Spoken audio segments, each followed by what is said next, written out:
Il y a des salons pour tout. Mais saviez-vous qu'il y en avait un pour le cheveu? Oh, pas pour la coiffure ou les shampoings, colorants ou autres conditionneurs. Non, pour le cheveu, le vrai ou le faux. Sous forme de perruque, postiche, mèche, extension ou même broderie. Oui, on brode avec les cheveux en Chine. Car bien sûr, ce salon international se tient une fois par an au cœur de l'empire du milieu à Zhengzhou, une région, le Henan, où le business du cheveu est tout sauf anecdotique. Il y a 1000 entreprises dans ce secteur, plus des petits ateliers familiaux. Cela fait vivre 4 millions de personnes. 67% de la production est exportée.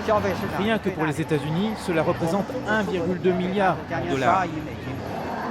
On trouve de tout dans ce salon, des fabricants de filets aux industriels du cheveu synthétique, aux designers de perruques très haut de gamme ou aux spécialistes des perruques pour cancéreux en chimiothérapie, un des segments dynamiques du marché.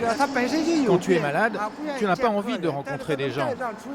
Mais avec ces perruques, tu reprends confiance en toi. Et c'est bon pour la santé. C'est pourquoi on peut dire que ce sont des médicaments. Cette entreprise de 10 000 salariés est une des plus grandes de Chine, avec des ateliers gigantesques comme celui-là. Elle travaille à 90% pour l'exportation. Elle traite le cheveu du début du ramassage à la finition la plus luxueuse. On fait dans le faux, destiné principalement à l'Afrique, qui est en passe de devenir le premier marché mondial devant les États-Unis. Mais on mélange aussi faux et vrai pour le milieu de gamme. On travaille à la machine ou à la main, cheveu par cheveu, un à un. Il faut alors une vingtaine de jours pour faire une perruque de luxe à 2000 €, prix en Chine. En tout, on aura besoin pour une perruque de 50 000 cheveux. Il y a 1900 trous à remplir. C'est difficile, mais ça fait une perruque qui respire mieux. Le principal problème de cette industrie est l'approvisionnement en cheveux. On trouve de moins en moins de cheveux longs dans le monde. Ce n'est plus la mode. Mais ça n'est pas un souci pour nous, car nous avons 12 millions de tonnes de cheveux en stock.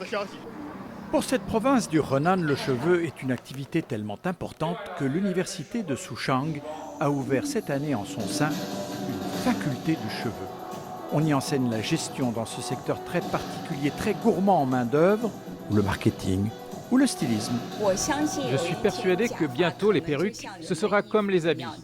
On pourra en changer tous les jours. Oui, c'est un nouveau secteur très porteur.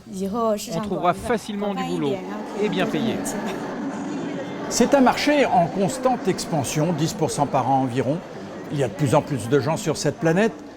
On vit de plus en plus longtemps, il y a de plus en plus de chimiothérapie et surtout, il y a cette volonté qu'ont beaucoup de gens, tout simplement, de changer de tête.